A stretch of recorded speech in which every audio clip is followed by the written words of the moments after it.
Very importantly సిరప్స్లో ఏ chemical అయితే ఉంటుందో, ఏ మెడిసిన్ అయితే ఉంటుందో అది 100 తక్కువగా ఉంటుంది ఇన్హేలర్లో.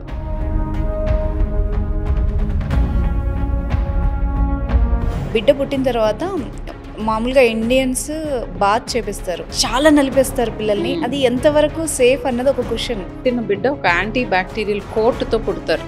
సో ఇమ్మీడియట్గా దాని మీద ఇంత ఆయిల్ వేసేసి రుద్దేసి, నాకు బాగా బాధ కలిగించే విషయం ఏంటంటే దీని మీద నేను యుద్ధం 20 ఏళ్ల క్రితమే చేశాను.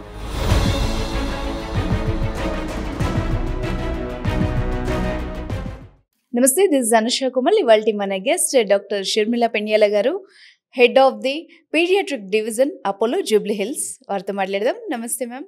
నమస్తే. అండ్ బిడ్డ పుట్టిన తర్వాత మామూలుగా ఇండియన్స్ బాత్ చేపిస్తారు. అది ట్రెడిషనల్ బాత్ ఒకటి ఉంది, మసాజ్. అండ్ అది అందులో చాలా నలిపేస్తారు పిల్లల్ని. అది ఎంతవరకు సేఫ్ అన్నది ఒక క్వశ్చన్. ఇప్పుడు అది మాట్లాడామనుకోండి, మీకు ఇప్పుడేం తెలుసు, ఎప్పటి నుంచో చేస్తున్నారా అనేస్తారు. సో అది ఎంతవరకు సేఫ్? ఇది కొంచెం ప్రతిదీ ట్రెడిషన్ అండ్ న్యూ థింగ్, ఈ రెండిటి మధ్య ఎప్పుడు గొడవ జరుగుతూనే ఉంటుంది. మెడిసిన్లో కూడా జరుగుతుంది. సో ఏదంటే నేను ఎప్పుడు ఏం చెప్తానంటే ఎవ్రీథింగ్ ఇన్ మోడరేషన్ అంటాను. There is no black white లేదు అసలు, ఈ వరల్డ్లోనే లేదు. మనకి వైట్గా కనిపించేది ఇంకొక పక్క నుంచి చూస్తే స్లైట్గా more black than what this is. అంటే దానికంటే వైట్ ఉంది, దానికంటే బ్లాక్ ఉంది. సో మనం ఎక్కడి నుంచి చూస్తున్నాం అనే దాన్ని బట్టి అది వైటా బ్లాకా అనిపిస్తుంది. So everything is grey. I will explain నేను ఈ మాట ఎందుకు అన్నాను అనేది. సో కంప్లీట్గా ట్రెడిషన్ కరెక్ట్ కాకపోవచ్చు కొన్ని సందర్భాల్లో, and modern science proven things కూడా ఒక 5 ఏళ్ల క్రితం ఇదే కరెక్ట్ అని చెప్పినవి కొన్ని స్టడీస్ చేసిన తర్వాత అది రూపాంతరం చెంది కాదు, ఇట్ ఈస్ సంథింగ్ డిఫరెంట్ అనే సందర్భాలు ఉన్నాయి. సో మరి ఇప్పుడు ఏం చేయాలి? ఫైనల్గా ఏది కరెక్ట్? స్నానం గురించే చెప్తాను. మనకి చాలా వరకు ఇప్పుడు గూగుల్లో జరిగిన ఇన్ఫర్మేషన్ అంతా వెస్టర్న్ స్టడీస్, వెస్టర్న్ ఇన్ఫ్లుయెన్స్, వాళ్ళు చేసిన అబ్జర్వేషన్స్ని యాక్చువల్గా ఎక్కువ పోస్ట్ చేస్తూ ఉంటారు. అది మన వాతావరణానికి, మన ఓన్ ఇక్కడున్న కల్చరల్ థింగ్స్కి కొన్నిసార్లు సూట్ అవ్వకపోవచ్చు. సో వెస్టర్న్ వరల్డ్లో ఏంటంటే 4 రోజుల వరకు స్నానం చేయించొద్దు అంటారు. వాళ్ళ రీజన్స్ వాళ్ళకి ఉన్నాయి. మనకి ఎట్లాంటిది మంచిది అని అంటే అట్లీస్ట్ 24-48 అవర్స్ స్నానం అసలు చేయించకపోతే మంచిది. ఓకే. ఎందుకంటే పుట్టిన బిడ్డ ఒక యాంటీ బ్యాక్టీరియల్ కోట్తో పుడతారు, ప్రొటెక్టివ్ లేయర్తో పుడతారు. సో ఇమ్మీడియట్గా దాని మీద ఇంత ఆయిల్ వేసేసి రుద్దేసి పామేసి, పాపం అప్పుడే ఒక డిస్ట్రెస్డ్ సిచ్యువేషన్లోకి వస్తుంది బేబీ. అప్పటి వరకు హ్యాపీగా స్విమ్ చేసుకుంటూ లోపల మదర్ వూమ్లో కంటిన్యూస్గా గ్లూకోజ్ అందుతూ హ్యాపీగా ఉన్న బేబీని సడన్గా బయటికి తీసుకొచ్చి మనం వరల్డ్కి ఎక్స్పోజ్ చేస్తాం. సో సెటిల్ డౌన్ అవటానికే 10 రోజులు పడుతుంది. అందుకే పురిటి స్నానం అని 11th డే చేయిస్తారు. సో కొంత టైం ఇవ్వాలి. But again it is seasonal. Mid summer భయంకరంగా చెమటలు పోస్తున్నాయి. సో మనం అట్లా అని చెప్పి ఊరినే డిలే చేయకూడదు స్నానం. 48 అవర్స్ ఉండొచ్చు, ఆ తర్వాత నుంచి స్నానం చేయించాలి. బాగా కోల్డ్గా ఉంది బయట, విపరీతంగా కోల్డ్గా ఉంది, బేబీ ఏమో చిన్నగా ఉంది సైజు. అట్లాంటి బేబీస్కి ఆ చలిని తట్టుకునే కెపాసిటీ తక్కువ ఉంటుంది, కొన్ని రోజులు పడుతుంది. కొంత వెయిట్ గెయిన్ అయ్యే వరకు వెయిట్ చేయాలి. ఓకే. ఇట్లా ప్రతి దానికి ఇండివిజువల్ డిఫరెన్సెస్ ఉంటాయి. జనరల్గా ఏం చేయాలి అని అంటే ఆబ్వియస్గా ఇండియాలో స్నానాలు చేయాలి, రోజు చేయాలి స్నానాలు. కానీ మనం యూజ్ చేసే కాస్మెటిక్స్ మైల్డ్గా ఉండాలి. సో మన స్కిన్ pH 5.5 ఉంటుంది. సో కొన్ని రకాల సబ్బులు ఉంటాయి, అవి 5.5 ఉంటాయి. ఇప్పుడు కొత్తగా వచ్చినాయి బేబీ సోప్స్. సో ఇవన్నీ ఏంటంటే మన యూజువల్గా మన స్కిన్ ఒక ప్రొటెక్టివ్ లేయర్, ఒక దుప్పటి, మన ఒంటి మీద కప్పుకున్న దుప్పటి. సో ఈ స్కిన్ని మనం ప్రొటెక్ట్ చేసుకోవాలి. దీంట్లో ఉన్న ఫ్రెండ్లీ బ్యాక్టీరియాని చంపేయకూడదు, అండ్ ఈ స్కిన్ మీద ఉన్న pHని చేంజ్ చేయకూడదు. ఈ pH ఎందుకు 5.5 ఉంది? అలా ఉంటే మనం చాలా క్రిముల్ని లోపలికి రానియకుండా ఆపగలం. అండ్ కట్స్ ఉండకూడదు. ఇవన్నీ ప్రిజర్వింగ్ అవర్ స్కిన్. సో వాటికి అనుగుణంగా ఉన్న సోప్స్, వాటికి అనుగుణంగా ఉన్న ప్రొసీజర్స్ చేసుకోవచ్చు.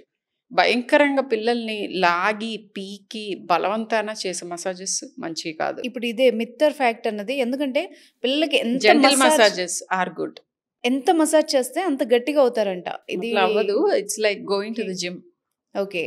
సో కొంతవరకు మసాజ్ స్కిన్ బ్లడ్ సప్లైని కొంచెం ఇంప్రూవ్ చేస్తుంది. మోర్ ఇంపార్టెంట్లీ మసాజ్ ఏం చేస్తుందంటే బేబీతో ఇంటరాక్షన్ పెంచుతుంది.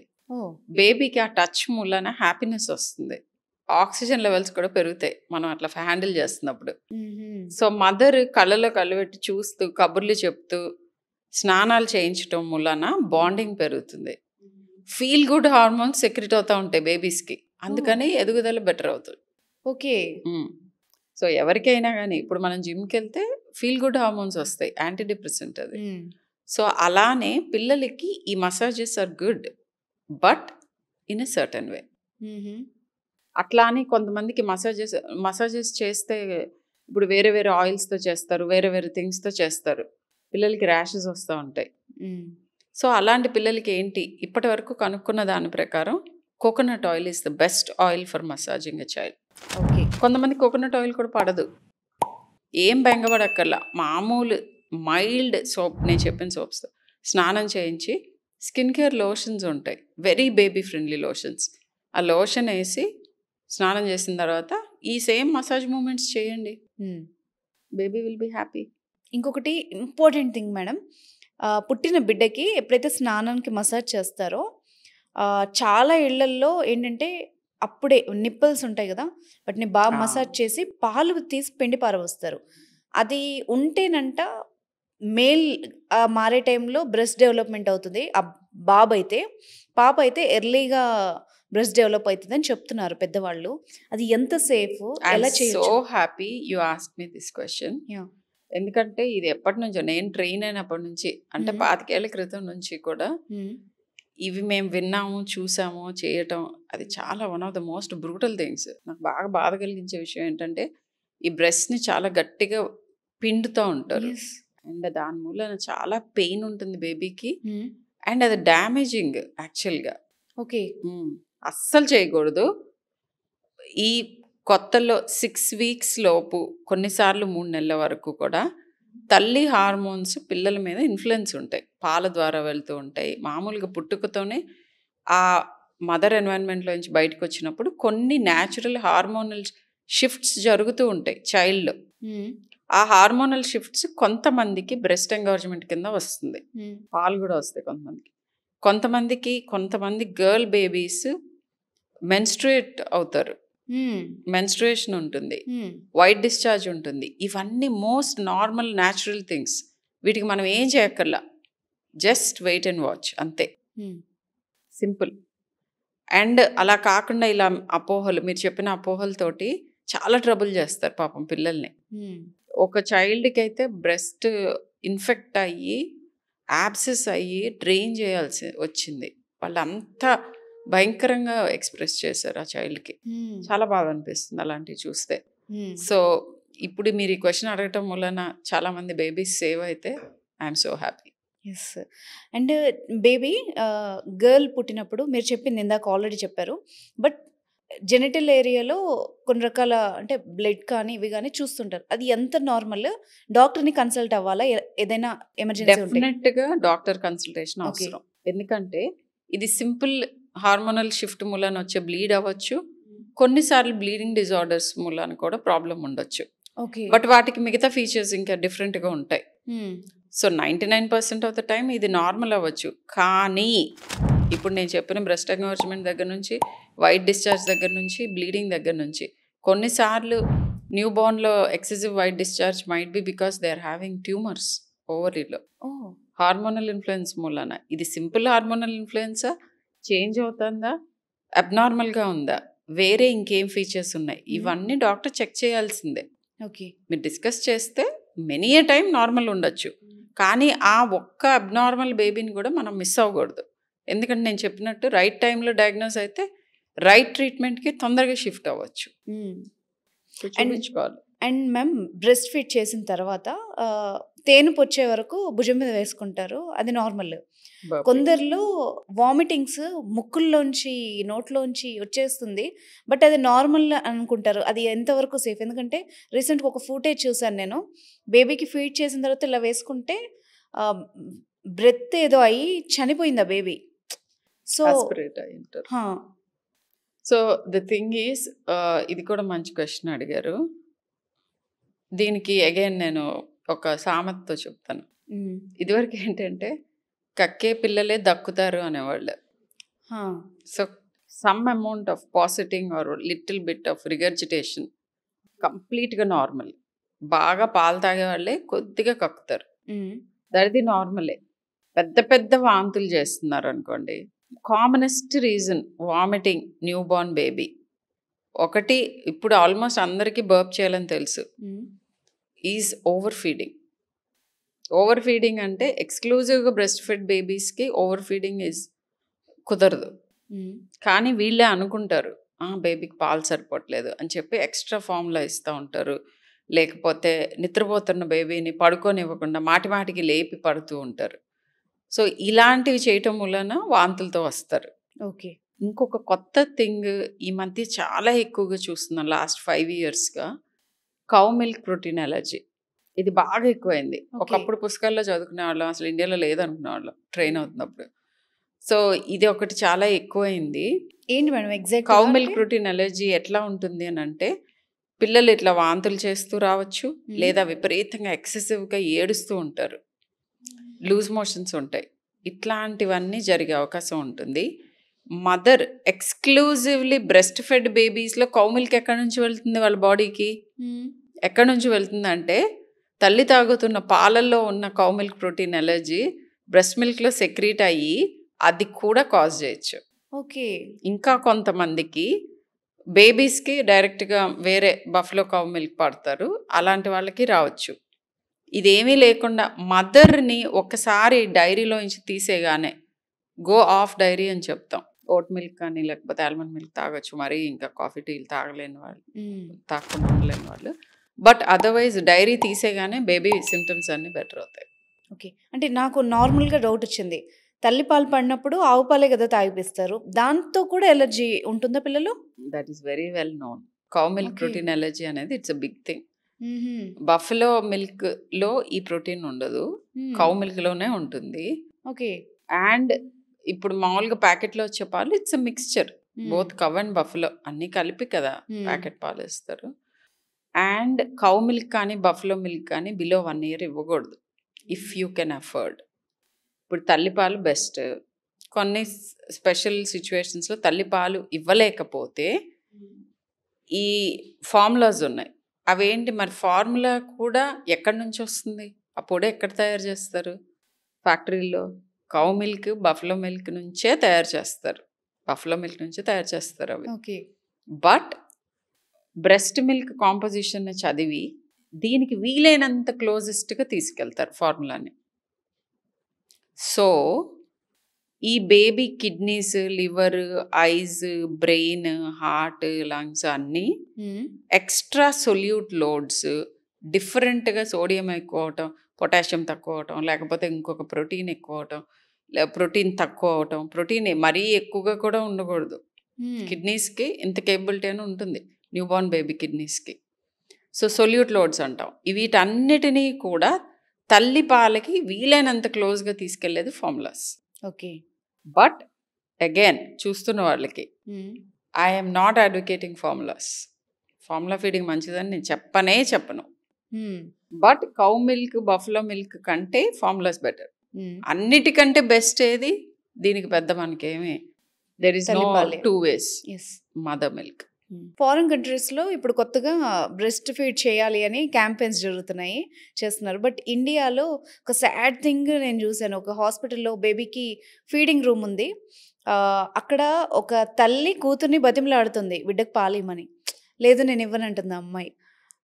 సో ఆ బేబీ ఏంటంటే అండర్ వెయిట్ పుట్టింది. అది నిప్పల్ పెట్టిన తీసుకునే స్టేజ్లో, డబ్బా పాలు తీసుకునే తల కూడా కాదు. చాలా బాధేసింది నాకైతే. ఎందుకు ఇంత అవగాహన లోపించిందా? అంటే చిన్న బేబీస్ని చూసే హాస్పిటల్స్, NICUs అంటాము, న్యూనెటల్ ఇంటెన్సివ్ కేర్ ఉన్న హాస్పిటల్స్లో చాలా గట్టిగా బ్రెస్ట్ ఫీడింగ్ అడ్వకేట్ చేస్తాం. యాక్చువల్గా తల్లి ఐసీయూలో ఉన్న తల్లుల్లో కూడా బ్రెస్ట్ మిల్క్ పంప్ చేసి తీసుకొచ్చి అవి పడుతూ ఉంటాం. అండ్ బ్రెస్ట్ మిల్క్ బ్యాంక్స్ వచ్చినాయి, అక్కడ బ్రెస్ట్ మిల్క్ కొని కూడా పడతాం. సో ఇప్పుడు తల్లిపాల మీద చాలా రీసెర్చ్ జరిగి అది ఎంత ఇంపార్టెంట్, తల్లిపాలు ఫస్ట్లో తల్లిపాలు మొదటి 3 నెలలు మినిమం అన్న ఇవ్వటం మూలాన హెల్త్ మీద ఇంపాక్ట్స్ లైఫ్ లాంగ్ ఉంటాయి అనేది పెద్ద ఒక ప్యారలల్, ఒక బ్రాంచ్ అయిపోయింది. అది గట్ మైక్రోబయోమ్ గురించి, మన ఫస్ట్ గట్లో పడే వస్తువుల మూలాన మన ఇమ్యూనిటీ లైఫ్ లాంగ్ ఎలా ఉంటుంది, మనకి ఫ్రెండ్లీ బ్యాక్టీరియా ఎలా వస్తాయి, మన బ్రెయిన్ డెవలప్మెంట్ కూడా ఎలా ఉంటుంది, ఇట్లా అనేక ఇంపాక్ట్స్ని చదువుతున్నారు. వజైనల్గా డెలివరీ అయిన బేబీస్కి అడ్వాంటేజ్ ఎలా ఉంటుంది, ఫస్ట్ మిల్క్ మదరే తాగిన వాళ్ళకి, ఇట్లా ఇవన్నీ మేము అడ్వకేట్ చేస్తాము, చెప్తూనే ఉన్నాము. సో రిలక్టెన్స్ ఎక్కువ కనిపించదు, ఎడ్యుకేటెడ్ పీపుల్లో ఇద్దామనే ఉంటుంది. బట్ ఎలా ఇవ్వాలి అనే దాని మీద అవగాహన లోపం ఉంటుంది. ప్రెగ్నెన్సీలో ఉన్నప్పుడే మీ నిపుల్స్ చెక్ చేసుకోవాలి. అప్పుడే నిపుల్స్ తేడాగా ఉన్నా, ఫ్లాట్గా ఉన్నా, లేకపోతే అండర్ డెవలప్డ్గా ఉన్నా, ప్రాబ్లమ్స్ ఉన్నా మనం ప్రెగ్నెన్సీ 9 monthsలో వాటిని కరెక్ట్ చేసేసుకోవచ్చు. ఓకే, అప్పుడు చాలా ఈజీ అవుతుంది బ్రెస్ట్ ఫీడింగ్. బేబీ పుట్టిన తర్వాత ఒక అట్లీస్ట్ ఒక 30% మదర్స్, ఫస్ట్ టైం మదర్స్కి ప్రాబ్లమ్ చాలా చిన్నది ఉంటుంది. బట్ ముందు డిటెక్ట్ చేయక బేబీ పుట్టిన తర్వాత అతలాకుతలం అయిపోయి ఈ బ్రెస్ట్ ఫీడింగ్ ఎస్టాబ్లిష్ అవ్వకపోవటానికి simple physiotherapy, simple massage during pregnancy, breast massage చేస్తుంటే ఈ ఫస్ట్ 10 days అసలు ఏ ప్రాబ్లం లేకుండా వెళ్ళిపోతుంది. Okay, so all pregnant women should check their breast during pregnancy. Okay, and take a help if డాక్టర్ని examine చేయమంటామే, వాళ్ళే చెప్తారు. సింపుల్ ఫిజియో చేసుకుంటే you will be ready to breastfeed your baby. Latching on problems ఉండవు. Okay. And ఇప్పుడు ఇంకా coming to the infant అయిపోయింది.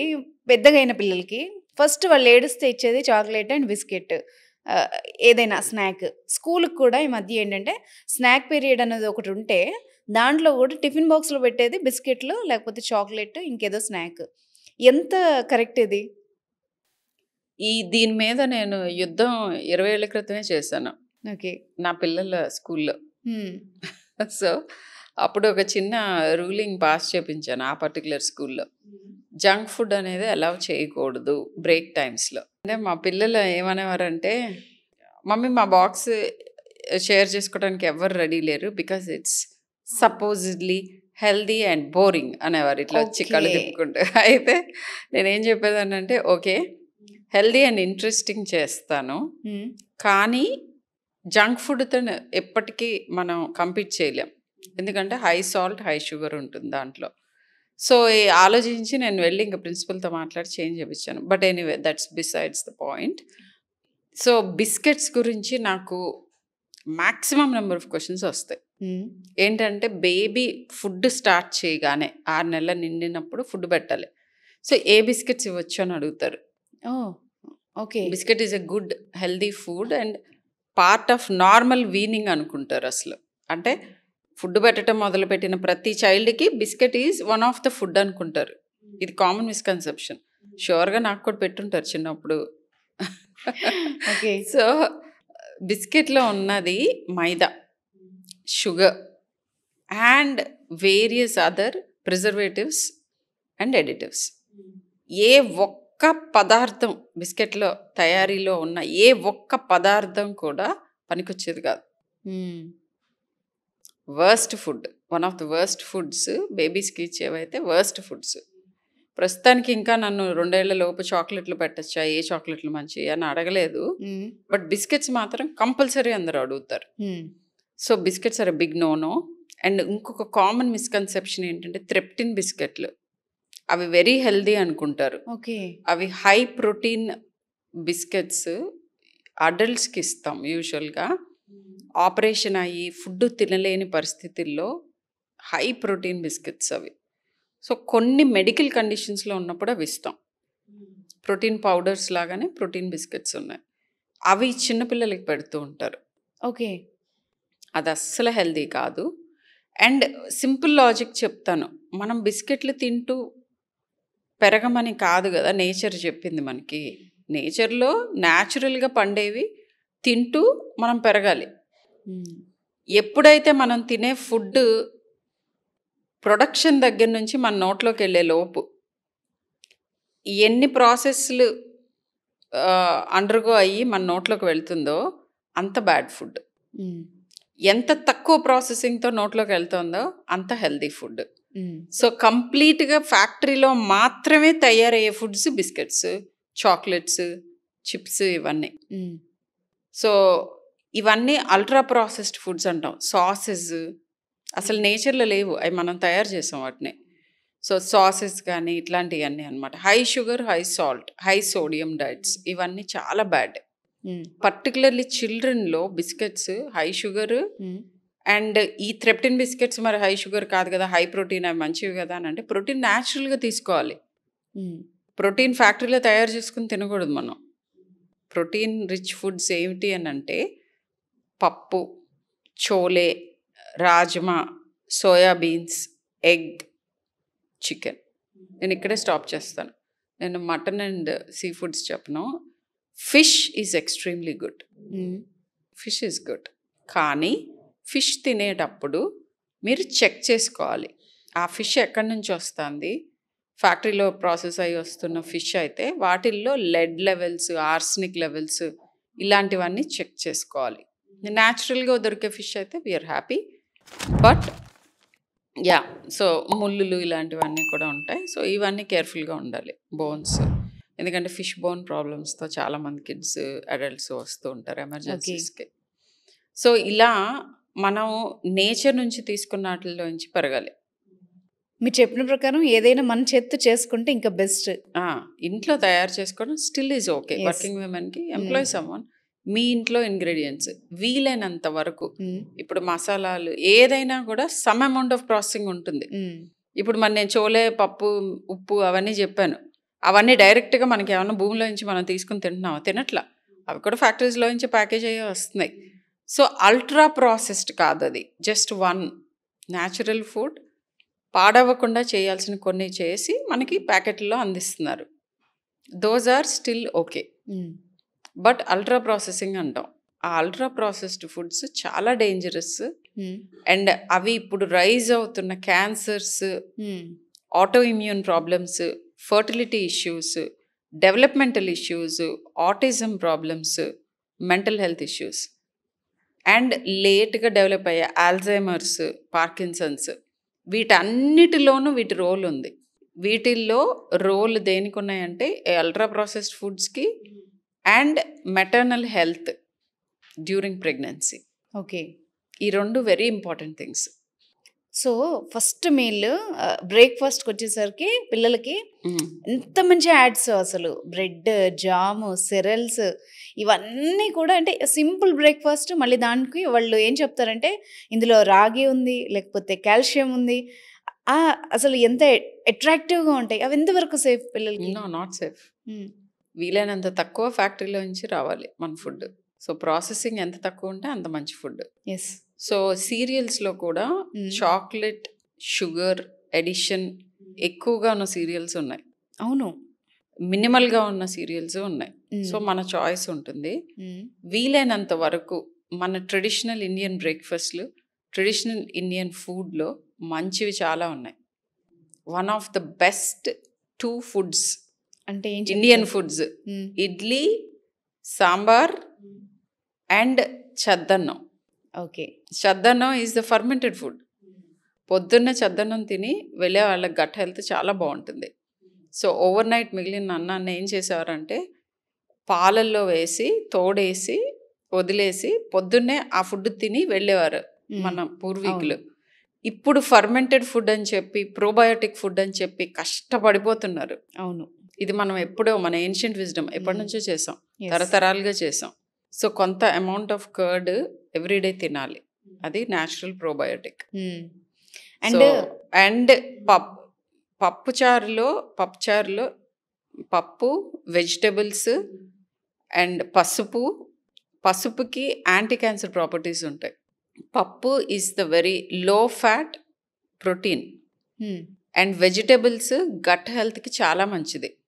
So పప్పుచారు అన్నం ఈజ్ వెరీ గుడ్, పప్పు అన్నం ఈజ్ వెరీ గుడ్. సో ఇది మన ancient food. Idli purely steamed rice cakes అంటాం వాటిని. సో అవేంటంటే first food in the day. ఆ ఇడ్లీకి చట్నీ కింద పల్లీల చట్నీ, అది ప్రోటీన్, ఇది కార్బోహైడ్రేట్ అండ్ లిటిల్ గీ. ఇది perfect food to start your day. So ఇలా మన pesarattu one of the best foods, pure protein అట్టు. ఎస్, ఒక పెసరట్టు తింటే you will not feel hungry till your lunch.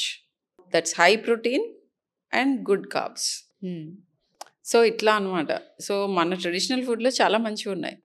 కాకపోతే నేను చాలా పాడ్కాస్ట్లో చెప్పాను, మళ్ళీ మీకు కూడా చెప్తున్నాను, పొద్దున్నే లేవగానే పిల్లల్ని 7:30కి బస్సు ఎక్కిచ్చే పిల్లల్ని 7ంటికి లేపుతారు. వాడికి 7 to 7:30 లోపు ఒకళ్ళు నోట్లో ఫుడ్ కుక్కుతూ ఉంటారు, ఒకళ్ళు స్నానం చేపిచ్చేస్తూ బట్టలు వేసేస్తూ బ్యాగులు సర్దేసి తోసేస్తారు. వాడు బస్సులో ఇన్వేరియబుల్గా కక్కుతాడు. ఇది చాలా మందిలో చూస్తాం మార్నింగే. ఎస్. సో ఇది చేయకండి. మీరు చైల్డ్ సిస్టమ్ ఇంకా స్టార్ట్ అయిందా లేదా, వాడు అసలు మత్తులోనే ఉన్నాడు, ఇంకా నిద్రే సరిపోదు. 11 వరకు పిల్లల్ని పడుకోబెట్టరు, పొద్దున్నే 6ంటికి లేపుతారు. ఎంత నిద్రపోవాలి? Minimum 9 to 10 hours. School going children ఎవరు పడుకుంటున్నారు అంతసేపు? అవును. అట్లా పడుకోని పిల్లలకి ఫస్ట్ లేవగానే వాళ్ళకి ఆకలి ఉండదు, అవసరం ఉండదు. 10 o'clock 9 o'clock బ్రేక్స్లో తినివ్వండి హ్యాపీగా. First thing that they have to do, ఇంట్లో ఉన్నప్పుడు పిల్లల్ని బస్ ఎక్కించే ముందు చెయ్యాల్సిన మోస్ట్ ఇంపార్టెంట్ పని ఏంటంటే వాళ్ళ బవల్ ఎంటీ అయిందా లేదా, మోషన్ పాస్ చేశారా లేదా, అది అలవాటు చేయండి. అదొక్కటి మీరు మార్నింగ్ చేయాల్సిన పని. స్నానం చేయకపోయినా పర్వాలేదు, మోషన్ పాస్ చేసి వాడు ఫ్రీగా వెళ్తే స్కూల్లో ఉన్న టైం అంతా వాడికి హెల్దీ ఫుడ్ మీరు పంపి లేదా వాళ్ళు పెడితే he'll be fine. That's it. సింపుల్గా ఉంటుంది. కొంతమంది మిల్క్ పర్టికులర్లీ ఫోర్స్ చేస్తుంటారు పిల్లల్ని పొద్దున్నే. అవును. పాలు తాగుతావా లేదా, నువ్వు కక్కినా పర్వాలేదు కానీ తాగాలి. అవును. అట్లా చేయకండి. కొంతమందికి, చాలామంది పిల్లల్లో నేను మిల్క్ ఇంటాలరెన్స్ చూస్తున్నాను. అండ్ పర్టికులర్లీ ఇట్లా అసలు లేచి లేవగానే గ్లాసులు కొద్ది మిల్క్ వాళ్ళ గొంతుల్లో పోసి వాళ్ళు కక్కుని, కొంతమంది కక్కుతారు, కొంతమందికి ఆ కక్కు ఫీలింగ్తో వెళ్తూ ఉంటారు. అసలు మన ఎవరికన్నా డే అలా స్టార్ట్ అవ్వటం బాగుంటుందా? అవును. ప్రశాంతంగా ఉండేవాడిని, బ్రతకనివ్వండి పిల్లల్ని. కరెక్ట్ చెప్పారు. That's what it is. And ఫైనల్గా ఒక పీడియాట్రిక్ దగ్గరికి బేబీ ఏజ్ వరకు మీ అవసరం ఉంటుంది? నేనైతే 21 వరకు ట్రీట్ చేస్తాను. ఓ, ఇంటర్నేషనల్ నార్మ్స్ కూడా 18 వరకు పీడియాట్రిషియన్ చూడాలి. ఓకే. ఎందుకు చూడాలి? మాకు ఫిజిషియన్స్కి ఎందుకు గొడవలు అవ్వాలి? వీళ్ళు మా వాళ్ళంటే మా వాళ్ళనే అంటే, సో పిల్లల్లో మాత్రమే కొన్ని రకాల జబ్బులు, బాల్యం నుంచి వస్తున్న జబ్బులు, బాల్యంలో జరిగిన వాటికి కాన్సిక్వెన్స్గా వచ్చే జబ్బులు, ఇవన్నీ కూడా యూజువల్గా 18 years వరకు ఒక పీడియాట్రిషియన్ పర్వ్యూలో ఉండటం ఈజ్ గుడ్. ఆల్రెడీ వాళ్ళ హిస్టరీ తెలిసి ఉంటుంది కాబట్టి. హిస్టరీ తెలవటమే కాదు, అడల్ట్ మెడిసిన్ వేరు, పీడియాట్రిక్ మెడిసిన్ వేరు. సో పీడియాట్రిషియన్సే ఆ దృష్టితో చూస్తారు వాళ్ళని. ఓకే. సో అడల్ట్ ఫిజిషియన్స్ దగ్గరికి 18 ఏళ్ళు దాటిన తర్వాత వెళ్తే మంచిది. సో 18 ఏళ్ల వరకు పీడియాట్రిషియన్కే చూపించాలి. పిల్లలకి తరచూ జలుబు, దగ్గు, ఇలాంటి ఫీవర్ ఏవి వచ్చినా కూడా వెంటనే మెడికల్ షాప్కి వెళ్ళి వాళ్ళ ఏజ్ చెప్తారు. బాబుకి 5 ఏళ్ళు, పాపకి 6 ఏళ్ళు, దగ్గు ఉంది, దానికి ఏదైనా మంచి మెడిసిన్ ఇవ్వండి. Yeah, that is true. పిల్లల్లో ఇంపార్టెంట్ థింగ్ ఇది, ఆల్ ద మోర్ ఇది పీడియాట్రిషియన్స్ చూడాల్సింది కూడా ఇందుకే. బరువు బట్టి చేంజ్ అవుతాయి డోసెస్. మిల్లీగ్రామ్ పర్ కిలో అని పర్ డోస్ అని చెప్పి క్యాలిక్యులేట్ చేసి ఇస్తాం. ఇప్పుడు వీళ్ళు సొంతంగా ఇలా వేసేసుకుంటే ఏమవుతుంది? అది డేంజరస్, సైడ్ ఎఫెక్ట్స్ వస్తాయి కొన్నిసార్లు సరైన మోతాదులో తీసుకోకపోతే రిలీఫ్ రాదు. రిలీఫ్ రాకపోతే ఎనీవే డాక్టర్ దగ్గరికి వస్తారు. బట్ కొన్నిసార్లు కొన్ని కాఫ్ సిరప్స్ లేదా కోల్డ్ సిరప్స్ ఇట్లాంటివి ఓవర్ డోస్ అయినప్పుడు బ్లడ్ ప్రెషర్స్ రైజ్ అవటం, ఓకే, డేంజరస్ సైడ్ ఎఫెక్ట్స్ ఉండొచ్చు. నిన్న ఒక ఎమర్జెన్సీకి ఒక చైల్డ్ని తీసుకొచ్చారు ఫిట్తో. ఆ చైల్డ్కి ఆల్రెడీ మైగ్రేన్కి మెడికేషన్ ఏదో వాడుతున్నారు. సడన్గా మానకూడని మెడికేషన్ బాగానే ఉంది కదా అని మానేశారు. సొంతంగా డ్రగ్ విత్డ్రావల్ తోటి ఫిట్ వచ్చారు. సో ఇట్లా డాక్టర్ పర్యవేక్షణలో ఉండాల్సిందే. అండ్ బ్రెయిన్ కంప్లీట్గా డెవలప్ అయ్యి అడల్ట్ బ్రెయిన్ అవ్వటానికి చాలా మందికి తెలియని విషయం 25 ఏళ్ళు పడుతుంది. 25 years. ఎస్. సో అన్ని రకాలుగాను మనము అడల్ట్ కింద కన్వర్ట్ అవడానికి 25 years బ్రెయిన్లో మేజర్ మార్పులు జరుగుతూ ఉంటాయి. 20 years 15 years నుంచి 25 yearsకి మన ఆలోచన మీద అంటే మన ఎమోషన్స్ మీద నియంత్రణ, గోల్స్ ఎలా సెట్ చేసుకోవాలి, మన ఉద్వేగాల్ని మనం ఎలా అదుపులో పెట్టుకోవాలి, ఈ పార్ట్ ఆఫ్ ద బ్రెయిన్స్ అన్నీ జరుగుతూ ఉంటాయి. అందుకే అడాలసెంట్ మెడిసిన్ కూడా ఒక different medicine. Okay. So 25 years వరకు కూడా మన గైడెన్స్, పేషెంట్ హియరింగ్, వాళ్ళకి జరుగుతున్న మార్పులు ఏంటి, ఇవన్నీ టచ్లో ఉండాలి. 10 years దగ్గర నుంచి 25 years వరకు ఆల్ ద మోర్ ఒక గైడ్ ఉండాలి, మెంటర్ ఉండాలి పిల్లలకి. 10 years లోపు needs security, care and basic needs, food, shelter and ఒక రొటీన్. బట్ 10 years నుంచి 25 yearsకి వీటన్నిటితో పాటు చాలా ఇంపార్టెంట్ మెంటరింగ్ అవసరం. ఆ ఏజ్లో parents have to be very much in touch with children. అలా ఉన్న పిల్లలకి చాలా మానసిక రుగ్మతలు రాకుండా ఉంటాయి. అండ్ వచ్చినా ఇమ్మీడియట్గా ట్రీట్మెంట్ దొరుకుతుంది. So it's important. So ma'am, మెయిన్గా పిల్లల్లో ఫిజికల్ హెల్త్ మీద ఎంత ఇంపార్టెంట్ ఇది పెడతారో ఇంట్రెస్ట్, మెంటల్ హెల్త్ మీద పెట్టట్లేదు. మీరు చెప్పినట్టు ఏదైనా చెప్పినా కూడా తీసుకోరు అండ్ ఒప్పుకోరు. ఫస్ట్ ఆఫ్ ఆల్ మా పిల్లలకి మెంటల్ ఇష్యూ ఉంది అని ఎట్లా చెప్తారు అన్న ఫీలింగ్ ఉంటుంది. సో దీనికి ప్రాబ్లం ఏంటంటే మన వరల్డ్ ఓవర్, మన కంట్రీలో కాదు, అమెరికాలో కూడా ఇంక్లూడెడ్, స్టిగ్మా ఉంది. మైండ్కి ఏదైనా ప్రాబ్లం వచ్చింది అని అంటే అదేదో తక్కువ, అదేదో దాచుకోవాలి, అదేదో చెప్పకూడదు, ఇట్లాంటి ఒక అపోహ ఉంది. బ్రెయిన్ మన బాడీలో పార్ట్ కదా. అవును. స్కిన్ మీద ఏదైనా చిన్న దెబ్బ తగిలినప్పుడు ఏమి సిగ్గుపడకుండా వెళ్ళి వైద్యం తీసుకుంటారు, మందులు వేసుకుంటారు. మరి బ్రెయిన్ కూడా బాడీలో పార్టే కదా. అవును. దానికి కూడా జబ్బులు రావచ్చు కదా. ఆలోచనలు కూడా మన బ్రెయిన్ది ఫంక్షనే కదా. సో అలా చూడటం మొదలు పెడితే మీరు తొందరగా డాక్టర్ హెల్ప్ తీసుకుంటే పిల్లలు చాలా చాలా హాయిగా పెరుగుతారు. అండ్ చాలా రకాల ప్రాబ్లమ్స్ ముదిరిపోయే వరకు అటెన్షన్ ఇవ్వరు. అవును. నేను ఒక ఎక్స్ట్రీమ్ ఎగ్జాంపుల్ చెప్తాను. So it just to get the point across. ఒక పాప వేరే దేనికో ప్రాబ్లం కోసం తీసుకొచ్చారు. పాప చేతి మీద కొన్ని మచ్చలు అవి కనిపించినాయి నాకు. అంటే ఎగ్జామిన్ చేస్తూ ఏంటివి అని అడిగాను. అని అంటే పాపను బయటికి పంపించారో లేకపోతే తన ఎదురు పాప చెప్పలేదు, మామూలుగా దెబ్బలు తగిలినాయి అంది. ఓకే అన్నాను. But I had a doubt. So పాపను బయటికి పంపించి అడిగిన తర్వాత ఆ మదర్ మళ్ళీ వేరే సిట్టింగ్లో వచ్చి చెప్పారు, ఆ పాప కోసుకుంది. అండ్ దాని గురించి అసలు they are not even worried. She's asking for your help. తిడుతున్నారు, కొడుతున్నారు, రూమ్లో లాక్ చేస్తున్నారు, ఫోన్స్ తీసుకుంటున్నారు, కానీ this is a call for help. ఏంటి, what is going on in your mind? ఆ పాపకి యాంగ్జైటీ అండ్ డిప్రెషన్ ఉంది. చిన్నపిల్లలు చిన్నపిల్లలు ఏంటి, ఇప్పుడు 9 ఏళ్ల పిల్లల్ని ట్రీట్ చేశాను నేను మొన్న డిప్రెషన్కి. సో ఇదేంటంటే స్టిగ్మా. వీళ్ళేమనుకుంటారు, వాళ్ళేమనుకుంటారు, అండ్ డినయల్. ఏం లేదులే, అది. ఈ రెండు పక్కకు నెట్టి మన పిల్లలు చేసే ప్రతి బిహేవియర్కి ఒక రీజన్ ఉంటుంది, హెల్ప్ చేయగలిగిన ప్రాబ్లమ్స్ ఉంటాయి. అండ్ అది చాలా మీ లైఫ్ని, వాళ్ళ లైఫ్, ఇద్దరు లైఫ్ని చాలా ఈజీ చేస్తుంది అవి రికగ్నైజ్ చేసి మనం అడ్రస్ చేస్తే. ఇంకొక కామన్ 2 అపోహలు ఉన్నాయి. I want to finish in this podcast. I want people to know about this. ఒకటి ఏంటంటే బ్రెయిన్కి సంబంధించిన మందులు వేసుకుంటే అలవాటు పడిపోతారు, ఫర్ ఎవర్ బ్రెయిన్లో చేంజెస్ వచ్చేస్తాయి, వాళ్ళు డ్యామేజ్ అయిపోతారు. ఇది ఒక పెద్ద మిత్. అవును. డ్యామేజ్ అయింది బ్రెయిన్కే ఇస్తాం మెడిసిన్స్.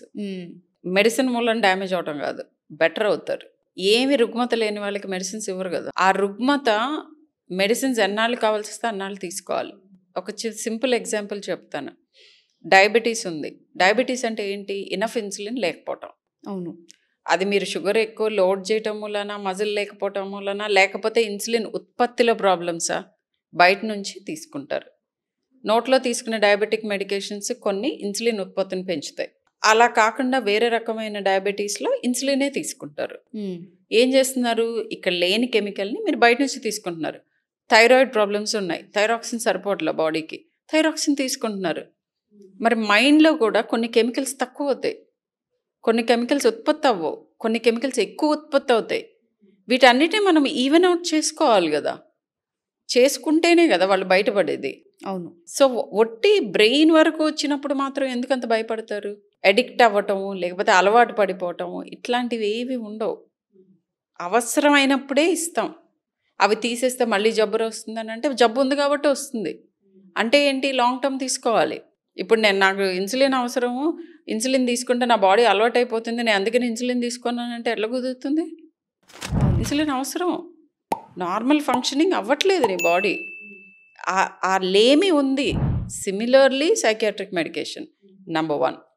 నెంబర్ 2, ADHD చిల్డ్రన్లో చాలామందిలో మెడికేషన్ వద్దు, నాకు కౌన్సిలింగ్ చాలు అంటారు. Okay. Don't decide things like that. వాడికి అటెన్షన్ డెఫిసిట్స్ ఒక particular part of the brain డిఫరెంట్గా వైర్ అయి ఉండి ఆయన్ని నేర్చుకోనివ్వట్లేదు ప్రపంచంలో ఉన్న నార్మల్ సాధారణ విషయాలు. మనం ఇచ్చే మెడికేషన్ ఆ రుగ్మతని కరెక్ట్ చేసి ఆయన నార్మల్ ఫంక్షనింగ్కి ఉపయోగపడుతుంది, లేకపోతే ఇవ్వం. సో మెడికేషన్ అవసరమైతే మెడికేషన్ తీసుకోకుండా, ఇవ్వకుండా, అది ఒక రకమైన చైల్డ్ అబ్యూస్. రెండో అపోహ, నెబులైజేషన్స్ హార్మ్ఫుల్లా? నెబులైజేషన్స్ చేసుకుంటే అలవాటు పడిపోతారా? నెబులైజేషన్స్కి ఎడిక్ట్ అవుతారా? ఇది ఒక important thing that I want to clarify. So ఇప్పుడు లేటెస్ట్ గైడ్లైన్స్ ప్రకారం ఏ పిల్లలైతే ఇన్హేలర్ అండ్ స్పేసర్ తీసుకోగలరో అలాంటి వాళ్ళందరికీ నెబులైజేషన్స్కి good replacement is inhaler spacer number 1. కొంతమంది పిల్లలకి అది ఇవ్వటం కుదరదు. So nebulisations can be done. అది ఎడిక్షన్ కాదు. మన నెబులైజేషన్ మానేయగానే మేము వాడికి మళ్ళీ వీజింగ్ వచ్చింది, వాడికి మళ్ళీ దగ్గు వస్తుంది, సో నెబులైజరే ఏదో చేసింది మా బాబుని అంటారు. కాదు, జబ్బు అది. ఆ జబ్బుకి మీరు లాంగ్ టర్మ్ ఇన్హేలర్స్ తీసుకోవటం ఇంపార్టెంట్.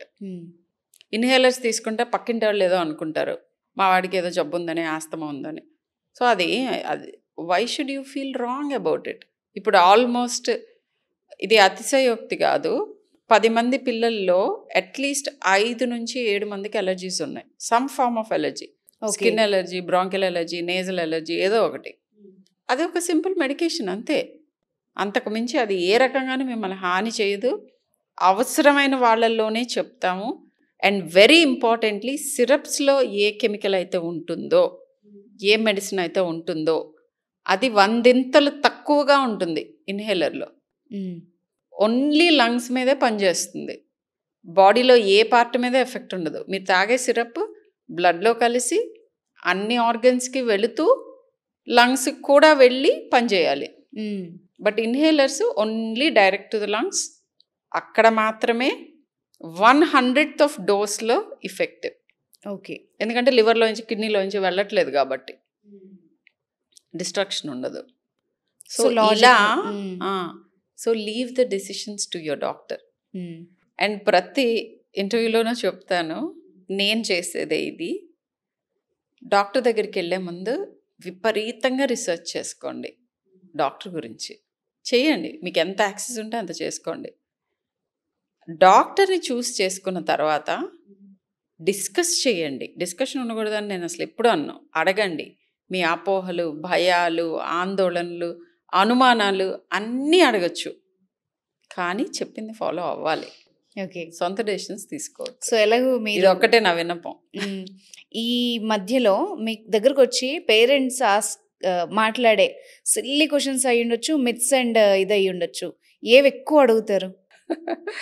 అదే చెప్పాను కదా, like already over weight children. I mean ఏదైనా కూడా I don't mind. I want parents to ask, okay. To have a dialogue. నేను ప్రతి పేరెంట్కి చెప్తాను, నేను ఎప్పుడన్నా కొంచెం సీరియస్గా అనిపించినా, రెస్ట్లెస్గా అనిపించినా కూడా మీరు అడగటం మానద్దు. I'm a human being. నాకు ప్రాబ్లమ్ ఏదో బ్యాగేజ్ ఉంటుంది, ఆ రోజు సంథింగ్ హ్యాపెండ్ ఆర్ వాటెవర్. మీరు అడిగే ప్రతి క్వశ్చన్ చాలా వాల్యుబుల్ నాకు. ఓకే. ఎందుకంటే మీరు అడిగి తెలుసుకుని రైట్ థింగ్ మీ పిల్లలకి చేయటమే నా aim. My role is, my passion is to help as many children in the world as possible. అదే నా గోల్. సో అవన్నీ పేరెంట్స్ ద్వారానే కదా చేయగలిగింది. Parents are full control on the child health. So parents నాతో మాట్లాడటం నాకు ఇష్టం. అన్నీ అడగండి, ఐఎమ్ దేర్ ఫర్ యూ. అడగాలి, విసుక్కుంటారనుకున్నా, ఇంకోటి అనుకున్నా ప్లీజ్ ఆస్క్. అన్ని అనుమానాలు నివృత్తి చేసుకుని మీరు కాన్ఫిడెంట్గానే నేను చెప్పింది ఫాలో అవ్వండి. Super. And thank you so much ma'am. చాలా విషయాలకి ఓపిక్గా వాల్యుబుల్ ఇన్ఫర్మేషన్ ఇచ్చారు. Thanks for your time. Thanks for the opportunity. It's a pleasure.